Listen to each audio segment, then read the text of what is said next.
Apabila Anda merasa belum puas dengan apa yang Anda miliki sekarang, maka Anda tidak akan merasa puas, walaupun dunia seluruhnya menjadi milik Anda.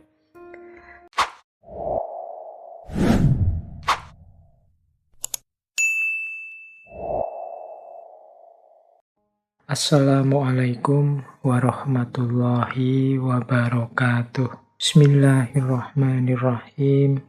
Kesederhanaan. Ini banyak orang bertanya, seperti apa sih yang dimaksud hidup sederhana itu?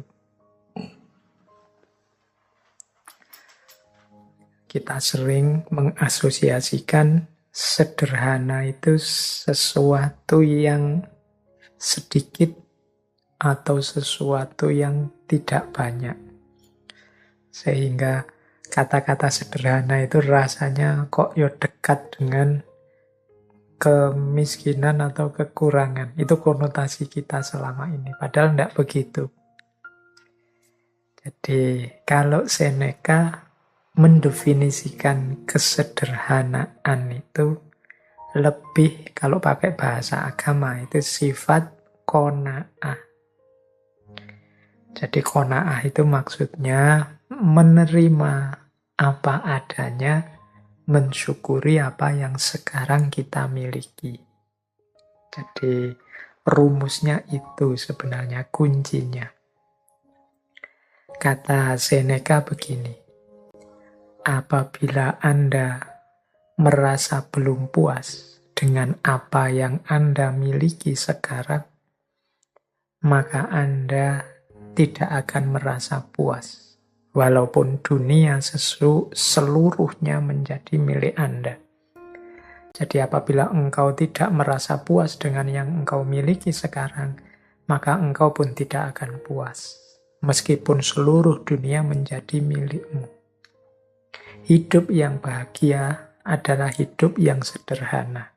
Berarti hidup yang ikhlas, rela, puas dengan apapun yang kita miliki sekarang. Inilah hakikatnya orang yang kaya. Kaya itu kan berarti orang yang bisa memenuhi semua yang dia butuhkan. Kalau orang merasa, aku merasa puas, merasa cukup dengan yang aku miliki, ini kan mentalnya orang kaya. Dia merasa bisa memenuhi semua kebutuhannya. Aku merasa cukup dengan yang aku miliki saat ini. Sementara orang yang tidak puas dengan apa yang dia miliki, bahkan meskipun yang dia miliki berlebih dan sangat banyak, tapi kok merasa kurang saja, ini hakikatnya orang yang bermental miskin. Itulah sejatinya hidup miskin. Berarti kesederhanaan itu ekuivalen itu maksudnya setara, sama dengan kekayaan. Dalam arti mental kaya. Mental kaya dalam arti merasa cukup, merasa puas dengan apa yang aku miliki saat ini. Sementara tidak sederhana, itu ekuivalen dengan kemiskinan atau mental miskin. Selalu merasa kurang, selalu merasa tidak cukup, tidak puas dengan yang dimiliki saat ini. Jadi ternyata mari kita hidup sederhana, itu dalam definisi ini itu sebagaimana mari kita hidup yang kaya.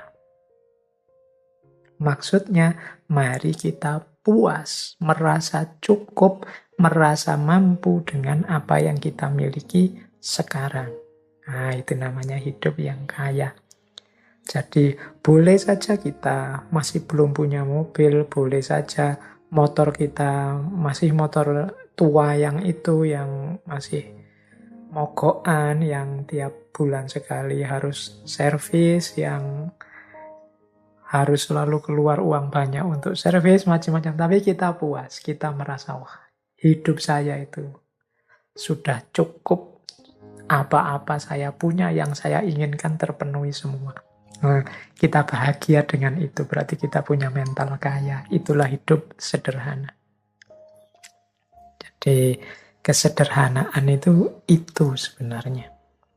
Bukan sesuatu yang kesannya kan seperti serba kekurangan. Kita membayangkan sederhana itu di limit paling bawah, paling minimal. Sebenarnya ya kesederhanaan itu menunjukkan orang yang bermental kaya karena dia merasa puas dan cukup dengan yang dimiliki saat ini.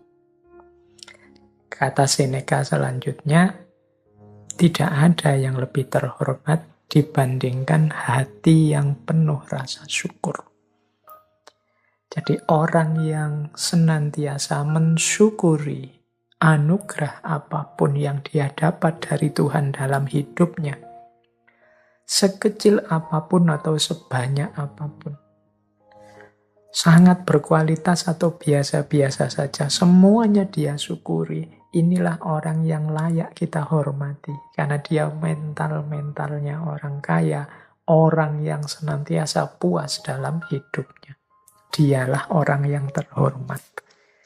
Tapi orang yang senantiasa tidak puas, senantiasa mengeluh, senantiasa menuntut, seolah-olah hidupnya isinya hanya keruwetan-keruwetan, kesulitan-kesulitan saja, menutup sebelah mata terhadap aneka anugerah Allah padanya.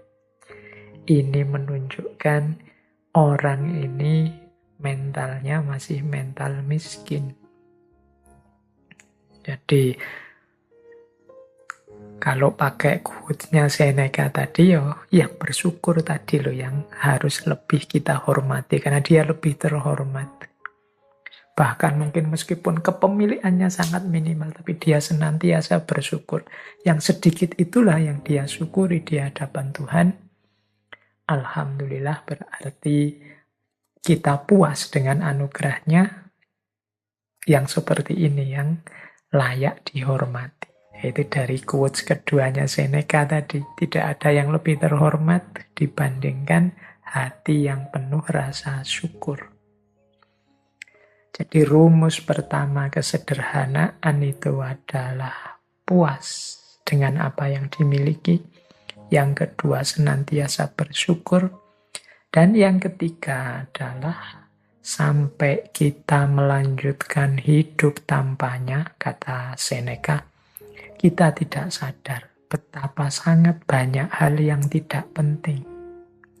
Kita menggunakannya bukan karena kita membutuhkannya, namun karena kita memilikinya. Yang ketiga ini pelajaran bagi kita untuk cermat, untuk jeli, melihat bahwa sebenarnya ada sangat banyak hal yang kita miliki itu sebenarnya tidak penting. Jadi harusnya kita berbagi dengan yang lain. Ini ciri hidup sederhana selanjutnya. Jadi sadar apa saja yang tidak terlalu penting kemudian kita tinggalkan. Ya, kita tinggalkan mungkin berbagi dengan yang lain. Baju misalnya, ini contoh mudah ya. Coba teman-teman ditengok lemarinya itu. Ada berapa puluh baju kita.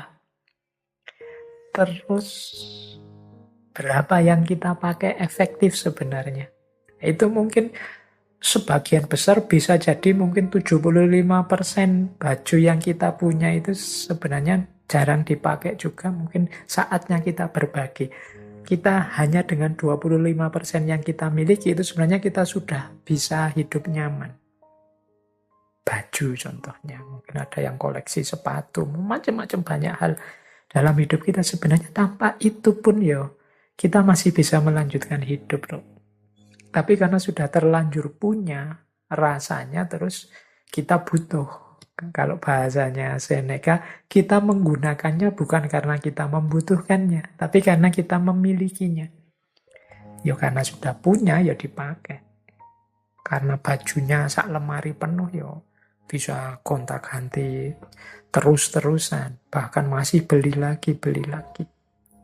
Jadi banyak barang kita yang seperti itu. Mungkin ada yang punya sepeda saja berapa, mungkin ada yang punya motor 3, Mungkin ada yang punya HP 2 apa 3, mungkin ada yang wong satu saja cukup, motor juga satu juga cukup. Tapi rasa serakah, rasa ingin punya lebih, ini yang disebut tidak sederhana.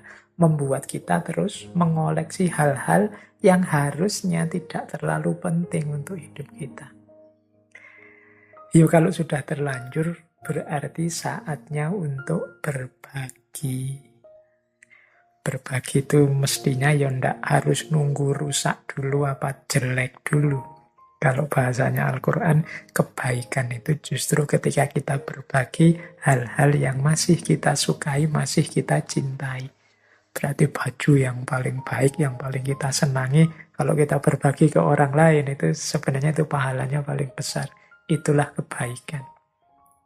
Jadi, yang ketiga ternyata rumusnya, mari kita jeli, hati-hati, tidak membeli, tidak mengoleksi, tidak mengumpulkan hal-hal yang tidak penting dalam hidup kita.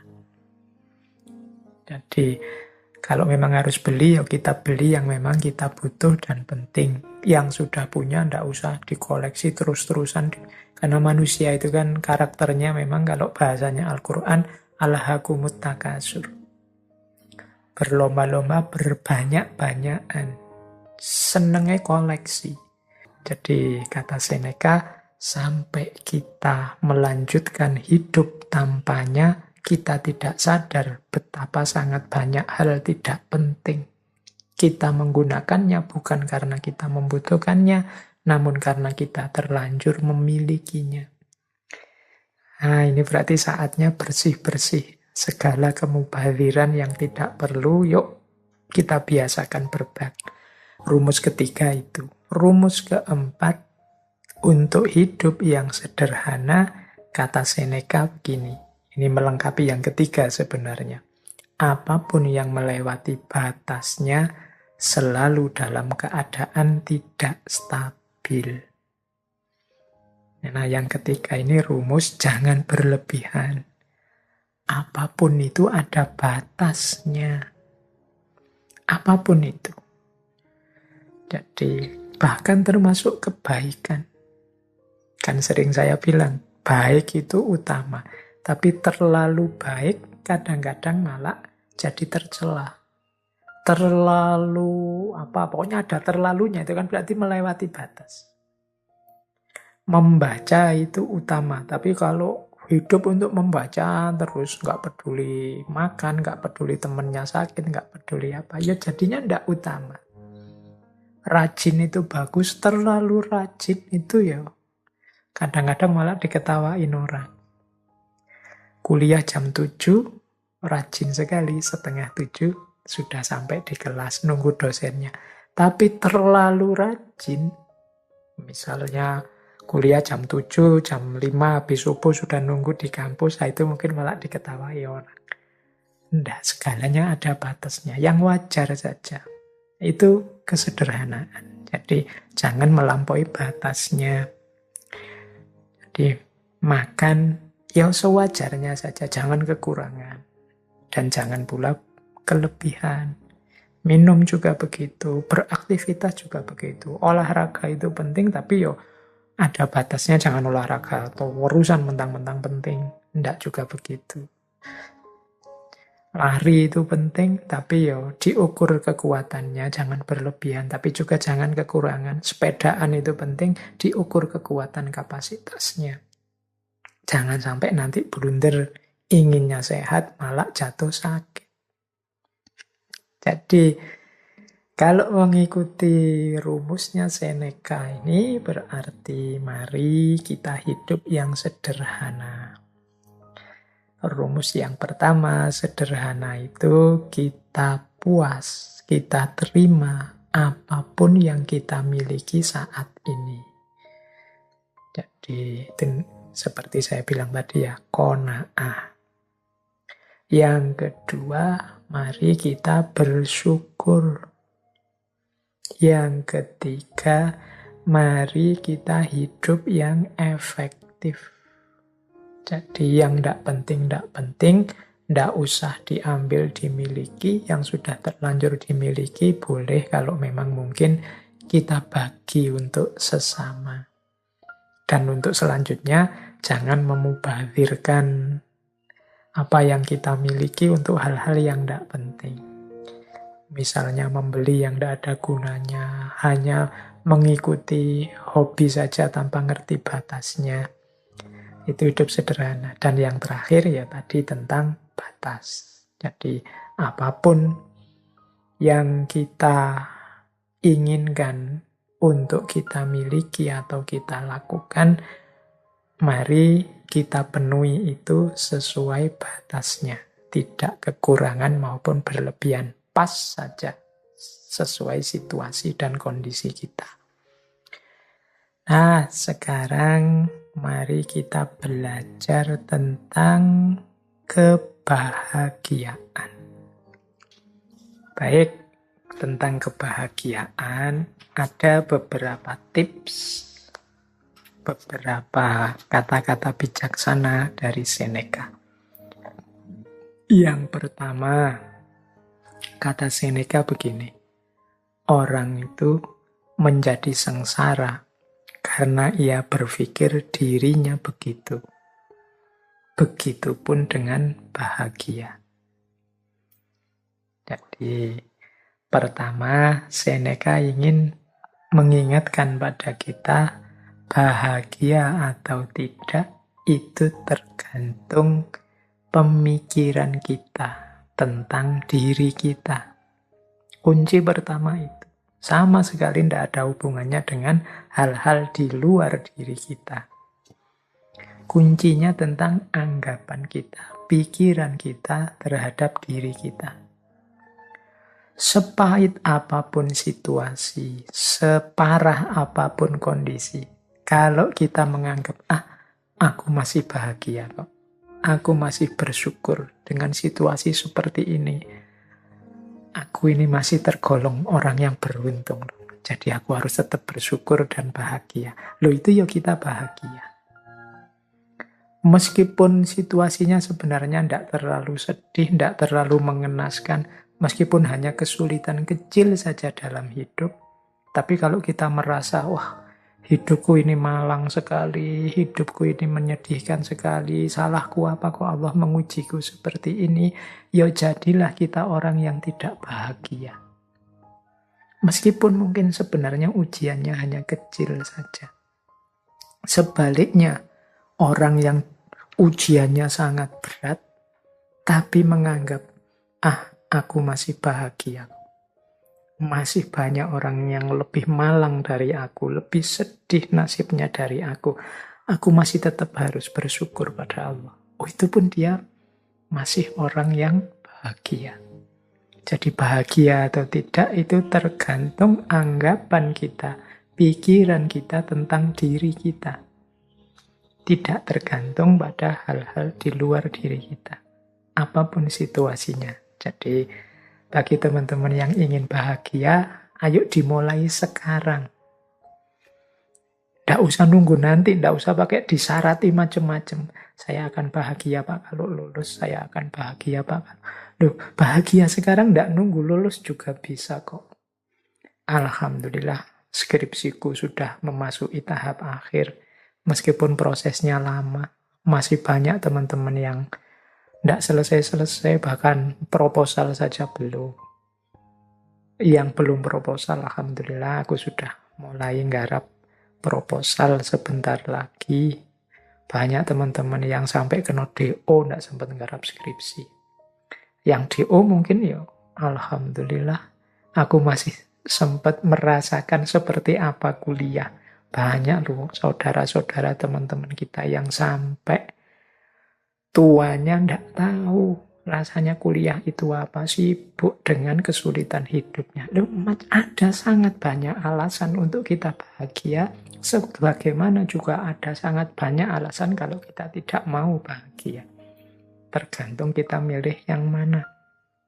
Yuk, mari kita tata cara berpikir kita. Biar kita hidup secara bahagia. Kemudian ada rumus yang kedua, kata Seneca begini, kehidupan yang bahagia adalah yang sesuai dengan sifat alaminya.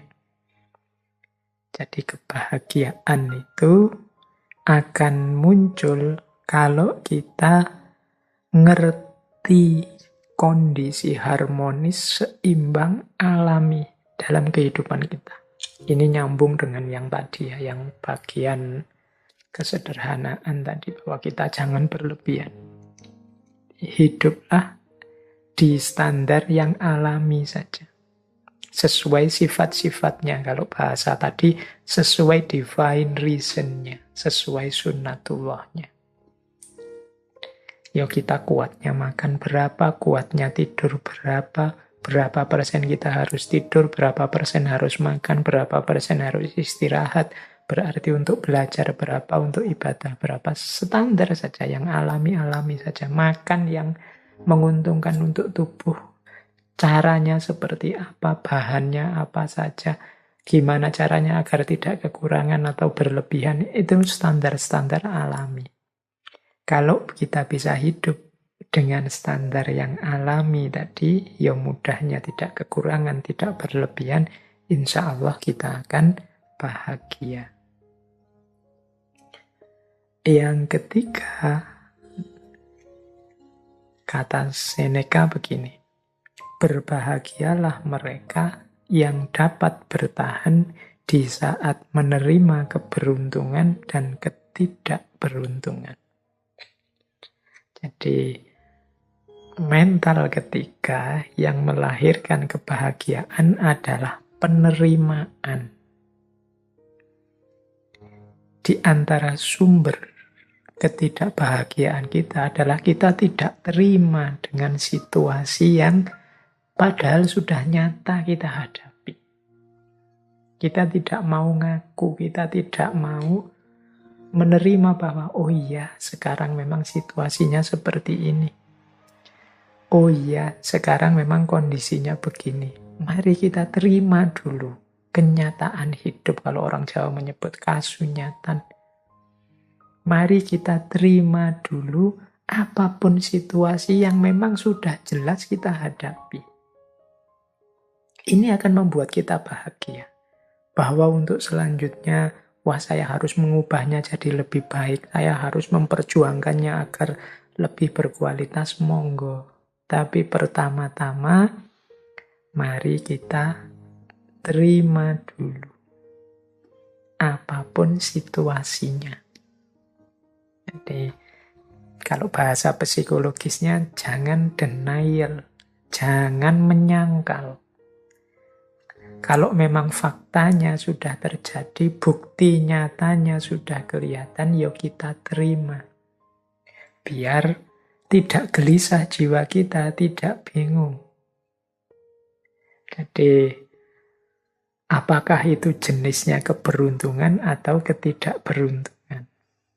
Ini lebih kondusif untuk kebahagiaan hidup kita. Dibandingkan kalau kita menolak terus, kita curiga terus, kita membantah terus, tidak terima terus. Itu secara psikologis tidak kondusif. Membuat kita tidak bahagia. Akan lebih baik kalau kita terima. Pak, kalau kita dibohongi, akhirnya gimana Pak? Ya enggak apa-apa, kita akui saja bahwa kita memang dibohongi. Besok semoga saya tidak dibohongi lagi, berarti saya harus belajar. Itu lebih membahagiakan. Daripada sejak awal kita curiga, terus curiga itu pasti tidak bahagia. Suudzon itu pasti tidak membahagiakan. Kemudian hasilnya memang dibohongi, terus marah-marah. Ini juga tidak membahagiakan. Diakui saja fakta, berarti aku ini kurang pinter, aku ini kurang jeli, aku ini ternyata yang aku anggap aku ini pinter, ternyata aku masih bisa dibohongi. Berarti aku ini memang manusia yang lemah. Sejak saat ini aku akan belajar biar tidak dibohongi. Itu mungkin lebih kondusif untuk hidup kita dibandingkan kita menyangkal terus, denial terus terhadap fakta yang memang sudah nyata kita hadapi. lebih menenteramkan. Ini untuk level individu ya, level psikologi kita masing-masing.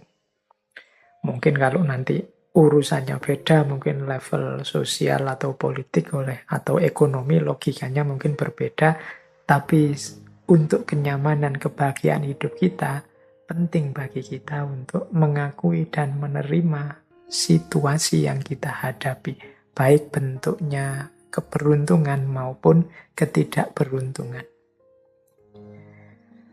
Nah, yang keempat, ini ada rumus dari Seneca begini.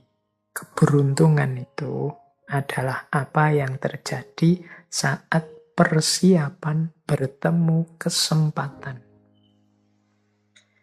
Ini rumusnya unik ya, kita dulu sering mendengarkan kalimat kejahatan itu terjadi kalau ada niat dan ada kesempatan.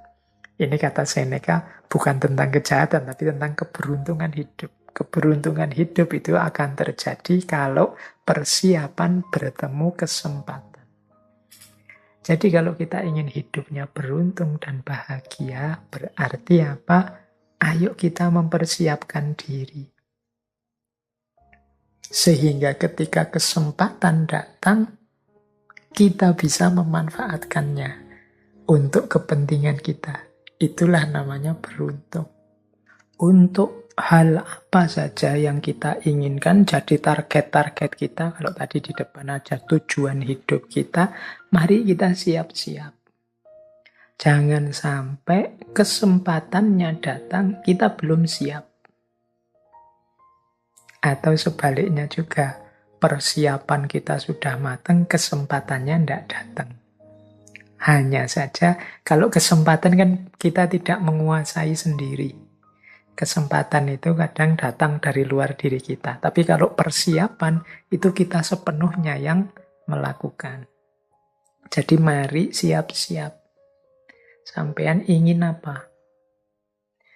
Misalnya, saya nanti ingin jadi orang yang di masyarakat itu dihargai, kemudian mungkin disuruh ceramah, disuruh sambutan, bisa kalau tiba-tiba disuruh memberi tausiah, wah itu besok bayanganku begitu aku. Nah berarti harus sejak sekarang latihan ngomong, latihan pidato, latihan ceramah, itu persiapan. Siapa tahu tiba-tiba ketemu momen, monggo mas memberi sambutan, memberi tausiah, ini Pak Yainya ndak datang, lu kita sudah siap. Itu kan keberuntungan. Begitu tampil, wah ternyata luar biasa. Besok diundang bicara lagi. Ya, itu namanya keberuntungan. Ketika persiapan ketemu kesempatan. Tapi kalau kita tidak siap sama sekali dan memang tidak menyiapkan diri, ya kesempatannya datang, dia akan lewat sia-sia. Monggo mas tausiah. Aduh mohon maaf saya tidak mampu, saya tidak pernah, saya tidak bisa. Ya sudah, kesempatannya lewat. Itu contoh sederhana. Dalam hal apapun juga begitu.